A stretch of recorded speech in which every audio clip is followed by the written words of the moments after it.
baru namanya Coca-Cola ya. Coca-Cola Diet. Nah, ini salah satu strategi yang dilakukan zero diet ya. Coca-Cola Zero Diet. Nah, ini salah satu strategi baik yang dilakukan Coca-Cola untuk menghandle konsumen yang berpikiran bahwa Coca-Cola itu tidak sehat begitu. Ini dengan cara menelurkan satu produk baru yang lebih sehat begitu ya, melalui Coca-Cola Zero Diet ini gitu. Mungkin ada hal lain lagi? Sudah terjawab ya?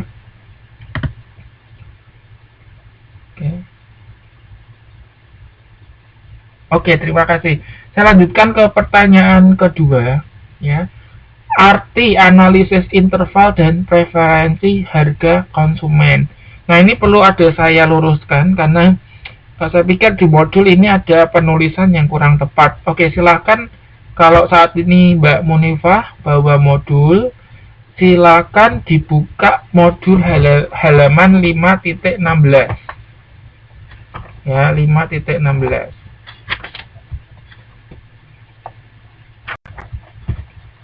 Nah, di halaman 5.16 ini dijelaskan mengenai analisis interval dan preferensi harga konsumen. Ini dijelaskan. Oke, saya bacakan ya. Setiap konsumen memiliki interval harga yang layak bagi sebuah produk. Ini sebagai contoh, Jono ingin membeli HP. Nah, untuk Jono, interval harga yang layak adalah antara 1 juta sampai 3 juta.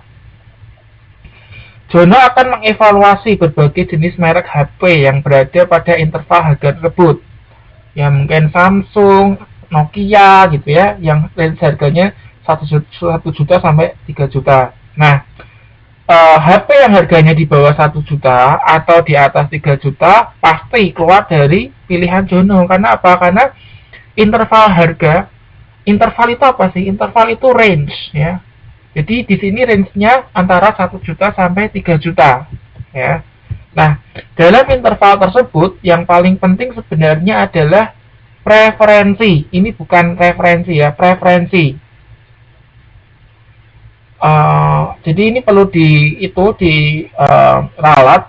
Jadi di modul ini ditulis referensi harga, seharusnya preferensi. Apa sih preferensi itu? Prefer itu lebih memilih gitu ya, lebih memilih. Nah, di sini preferensi harga konsumen ini adalah harga yang sebetulnya pingin dipilih oleh si Jono ini. Misalnya sebagai contoh, Jono preferensi harganya itu 2 juta. Nah, semakin dekat dengan harga preferensi tersebut, semakin besar peluang produk HP itu akan dibeli oleh Jono gitu. Kurang lebih seperti itu. Jadi analisis interval dan preferensi ini maksudnya bahwa konsumen itu mempunyai range harga yang dia mampu atau ingin beli. Nah, dari range harga itu kemudian kita bisa lihat preferensi. Preferensi itu preferensi harga artinya apa? Pada tingkat harga berapa konsumen itu pingin membeli gitu ya. Sebagai contoh ini 2 juta gitu. Jadi tengah-tengah antara 1 juta dan 3 juta adalah 2 juta gitu. Itu arti dari analisis interval dan preferensi harga konsumen. Oke, kita bisa kaitkan juga ke daya beli konsumen. Tetapi ini kita bicaranya bukan ke daya belinya, tapi kita bicaranya ke intervalnya gitu ya. Range gitu ya, antara satu titik ke titik lain ya. Ya, ini juga memang terkait dengan daya beli, tapi di sini analisis ini lebih menekankan pada intervalnya dan preferensinya gitu. Oke. Waktu sudah berjalan 30 menit dan kita masih pada nomor 3 nomor baru kita selesaikan. Oke, kita lanjut ya. Atau mungkin ada pertanyaan lagi Mbak Munifah?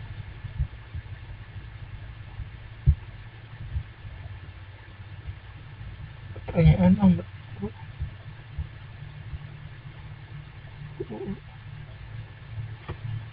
macet. Wifi-nya macet nih.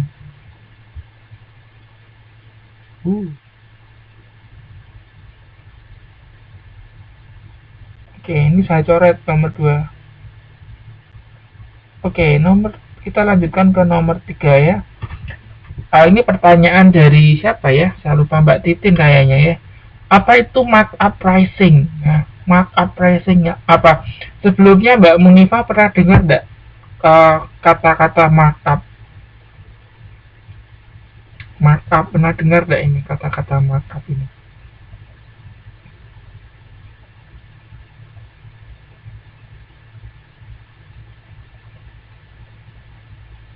Harga maksudnya apa, Mbak? Markup, pernah dengar enggak kata-kata markup gitu? Harga. Ya, memang terkait dengan harga terlalu tinggi. Bisa ya ada kaitannya dengan ini. Ya. Oke, ini memang ada kaitan dengan harga yang tinggi. Nah, tapi bukan itu yang mau ditekankan di markup. Oke, yuk kita sama-sama buka modul halaman 5.27. Nah, arti markup di sini adalah menambahkan harga yang diinginkan pada harga yang sudah dihitung dari biaya produksi ya. Coba kita sama-sama lihat modul halaman 5.27. Sekalian kita jawab pertanyaan nomor 4 ya, karena ini terkait juga sebetulnya di halaman 5.27. Jadi untuk menetapkan harga itu kan kita bisa menggunakan beberapa metode. Ada 3 ya. Yang pertama, penetapan harga berdasarkan pasar. Nah, untuk penetapan harga berdasarkan pasar itu ada tiga teknik. Yang pertama, value pricing, perceived quality pricing, sama outpricing. Nah, yang kedua, penetapan harga itu berdasarkan biaya. Ya. Yang ketiga adalah penetapan harga berdasarkan harga pesaing. Nah, yang ditanyakan ini pada nomor 3 ini adalah penetapan harga berdasarkan biaya. Ya, ada dua cara atau 2 teknik yang digunakan untuk penetapan harga berdasarkan biaya. Yang pertama, mark pricing. Nah, ya coba saya bacakan di sini. Mark pricing yaitu dengan menambahkan markup yang diinginkan. Markup ini apa? Satu tingkat nilai yang diinginkan, satu tingkat nilai lebih yang diinginkan pada penjualan. Ya, ini dikasih contoh seperti ini. Perhitungan berikut ini disajikan sebagai contoh. Ya, tingkat penjualan yang diinginkan adalah 50 unit produk. Ya, ada tingkat penjualan yang diinginkan 50. Jadi boleh dikatakan supply-nya 50 gitu ya. Biaya tetapnya Rp50.000. Biaya variabelnya 42.500. Biaya per unit jadinya dihitung 50.000 ya, biaya tetap ditambah biaya variabel 42.500 dibagi 50 jumlah unit yang ingin dijual. Nah, ketemulah biaya per unit yaitu 1.850. Oh ya, nggak apa-apa Mbak Evia, selamat datang. Oke ya, jadi ini biaya per unitnya 1.850. Nah, ini markup. Nah, misalnya markup atau harga atau persentase yang kita inginkan sebagai laba lah, dikatakan seperti itu adalah 20%. Maka harganya ini sudah ada rumusnya ya. Rumus markup itu adalah biaya per unit dibagi 1 dikurangi margin yang diinginkan, nilai markup yang diinginkan. Nah, di sini ada nilai markup yang diinginkan adalah 0,2. Jadi, perhitungannya adalah 1.850 dibagi 1 kurangi 0,2. Nah, ketemulah harga markup, harga jual, yaitu Rp2.312,5. Jadi, produk ini akan dijual Rp2.312,5 Rp12,5 dengan teknik markup pricing, gitu ya. Nah, ini kita lihat ya, harganya memang lebih tinggi gitu kan.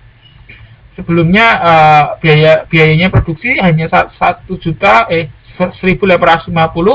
dijual 2.312. Ini ada markup. Ya, boleh dikatakan markup itu laba atau laba yang diinginkan ya. Laba yang diinginkan. Oke. Ya, kita lanjut ke nomor 4. Target return pricing, yaitu penetapan harga yang didasarkan pada target pengembalian investasi yang diinginkan. Jadi ini juga hampir sama ya dengan ini dikatakan target pengembalian, boleh dikatakan laba juga ya. Misalnya perusahaan sudah menginvestasikan 75.000 dan mampu menjual 50 unit produk. Nah, kalau perusahaan menginginkan tingkat pengembalian 20% atau laba 20%, maka harga dapat dihitung sebagai berikut. Ya, untuk Mbak Evia yang baru datang, silakan buka modulnya halaman 5.27 ya. Oke, saya lanjutkan ini. Nah, target return price itu rumusnya adalah biaya per unit ditambah return yang diinginkan atau laba yang diinginkan dikalikan nilai investasinya, kemudian dibagi volume penjualan. Nah, lanjut ya. Tadi kan biaya per unit menggunakan biaya sebelumnya yaitu 1.850 ditambah 20% ya, laba yang diinginkan dikalikan 75.000 dibagi 50 ya. Jadi ketemu target return price-nya adalah 2.150 gitu. Nah, sampai di sini ada pertanyaan ya. Silakan dibuka. Ini jelas sekali sih sebetulnya di modul halaman 527 dan di halaman 527 untuk ini markup pricing dan target return pricing. Ya. Oke. Jelas ya. Oke, saya lanjutkan ke nomor 5 langsung ini. Saya coret nomor 3 dan nomor 4 saya coret. Oke. Oke. Sekarang nomor 5. Mengapa merek sangat berpengaruh terhadap penjualan produk? Oke, saya coba kasih kesempatan ke Mbak Evia. Coba Mbak Evia. Oke, Mbak Evia masih bersama saya ya. Halo Mbak Evia Chang. Masih bersama saya?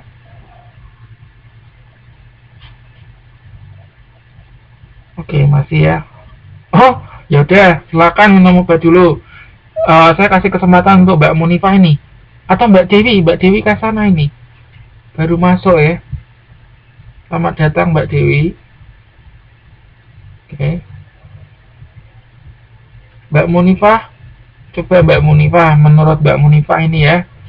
Mengapa merek itu sangat berpengaruh terhadap penjualan produk? Atau sebelum jawab begitu ya, apa sih pendapat Anda mengenai merek dan penjualan produk gitu? Hubungannya seperti apa?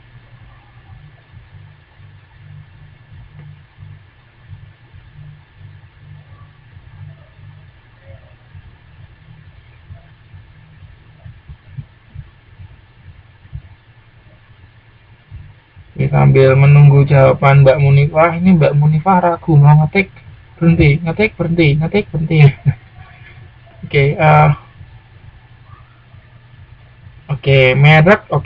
merupakan nama atau identitas produk di mana menjadi pelopor untuk suatu perusahaan. Boleh, itu memang definisi. Merek itu adalah identitas atau nama produk, ya memang seperti itu. Nah, kalau dikaitkan dengan penjualan produk, merek itu berpengaruh gitu ya. Merek yang memiliki posisi